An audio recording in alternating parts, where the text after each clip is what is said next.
Le guide des égarés de Maïmonide, deuxième partie, chapitre 13. Sur la question de savoir si le monde est éternel ou créé, ceux qui admettent l'existence de Dieu ont professé trois opinions différentes. La première opinion, embrassée par tous ceux qui admettent la loi de Moïse, notre maître, est celle-ci, que l'univers dans sa totalité, je veux dire tout être hormis Dieu, c'est Dieu qui l'a produit du néant pur et absolu, qu'il n'avait existé d'abord que Dieu seul et rien en dehors de lui, ni ange, ni sphère, ni ce qui est à l'intérieur de la sphère céleste, qu'ensuite il a produit tous ces êtres tels qu'ils sont par sa libre volonté et non pas de quelque chose.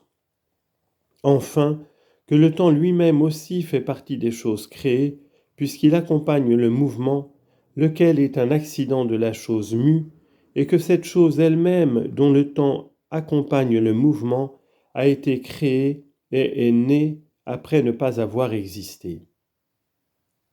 Que si l'on dit « Dieu fut avant de créer le monde », où le mot « fut » indique un temps, et de même s'il s'ensuit de là pour la pensée que son existence avant la création du monde s'est prolongée à l'infini, il n'y a dans tout cela que supposition ou imagination de temps et non pas réalité de temps.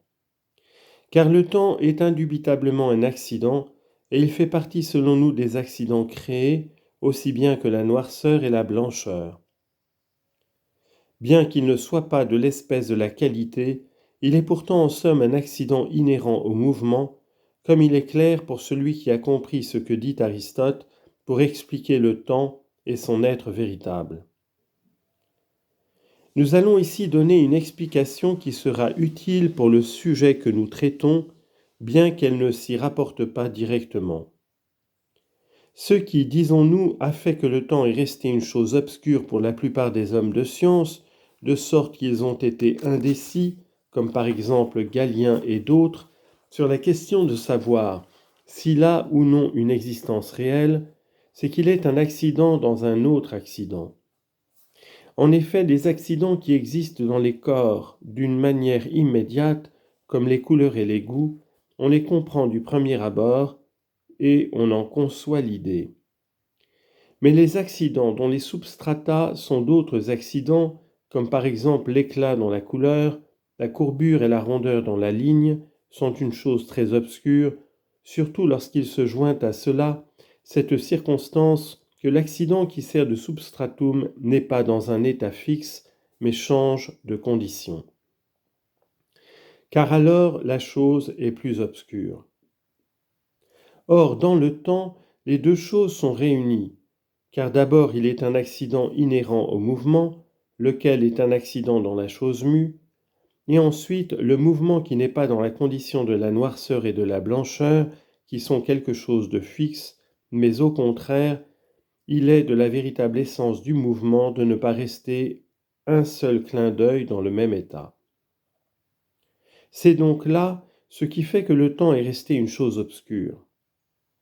Notre but est d'établir que pour nous autres, il est une chose créée et née comme les autres accidents et comme les substances qui portent ces accidents. Par conséquent, la production du monde par Dieu n'a pu avoir un commencement temporel, le temps faisant partie lui-même des choses créées.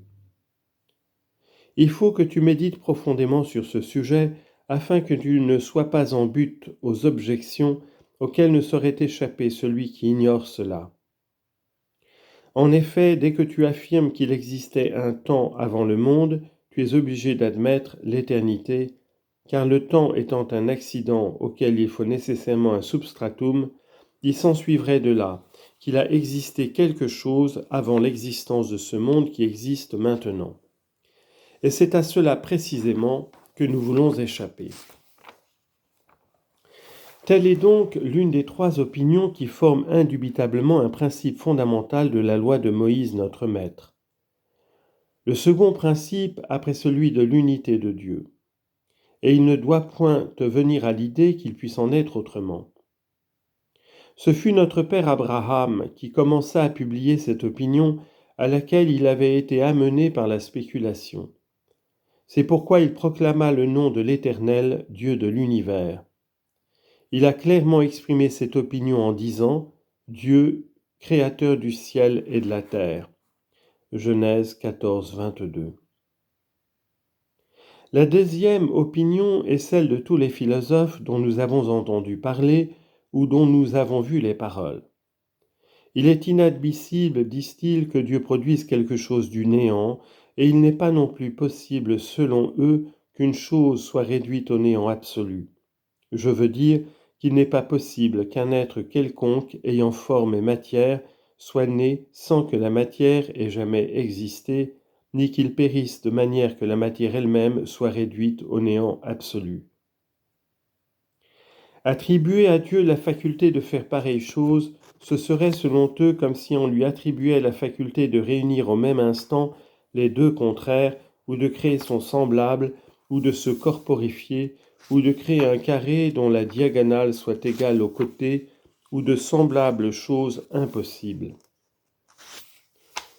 Ce qui est sous-entendu dans leurs paroles, c'est qu'ils veulent dire que, de même qu'il ne peut être taxé d'impuissance pour ne pas produire les choses impossibles, car l'impossible a une nature stable qui n'est pas l'œuvre d'un agent et qui à cause de cela est invariable, de même on ne saurait lui attribuer l'impuissance parce qu'il ne serait pas capable de produire quelque chose du néant absolu, car cela est de la catégorie de toutes les choses impossibles.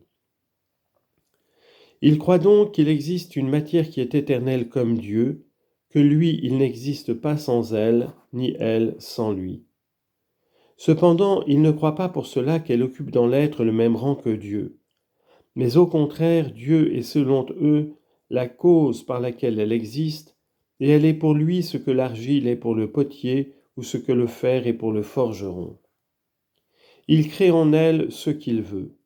Tantôt il en forme ciel et terre, tantôt il en forme autre chose. Les partisans de cette opinion croient que le ciel aussi est né et qu'il est périssable, mais qu'il n'est pas né du néant, ni ne doit périr de manière à retourner au néant. Au contraire, de même que les individus des animaux naissent et périssent en sortant d'une matière qui existe et en retournant à une matière qui existe, de même le ciel est né et doit périr, et il en est de sa naissance et de sa corruption comme de celle des autres êtres qui sont au-dessous de lui. Ceux qui appartiennent à cette secte se divisent en plusieurs classes, dont il est utile de mentionner dans ce traité les divisions et les opinions. Mais le principe universel de cette secte est celui que je t'ai dit. Platon aussi professe cette opinion. Tu trouveras qu'Aristote rapporte de lui dans l'Acroasis, ou la physique, qu'il croyait, c'est-à-dire Platon, que le ciel est né et qu'il est périssable. Et de même, tu trouveras son opinion clairement exprimée dans son livre à Timée. Cependant, il ne croit pas ce que nous croyons, comme le pensent ceux qui n'examinent pas les opinions et n'étudient pas avec soin, et qui s'imaginent que notre opinion et la sienne sont semblables. Il n'en est point ainsi. Car nous croyons que le ciel est né, non pas de quelque chose, mais du néant absolu, tandis que lui, il croit qu'il existait virtuellement et qu'il a été formé de quelque chose. Telle est la deuxième opinion. La troisième opinion est celle d'Aristote, de ses sectateurs et des commentateurs de ses ouvrages. Il soutient avec les adeptes de la secte dont il vient d'être parlé qu'aucune chose matérielle ne peut être produite sans une matière préexistante. Mais il soutient en plus que le ciel n'est aucunement sujet à la naissance et à la corruption. Voici le résumé de son opinion.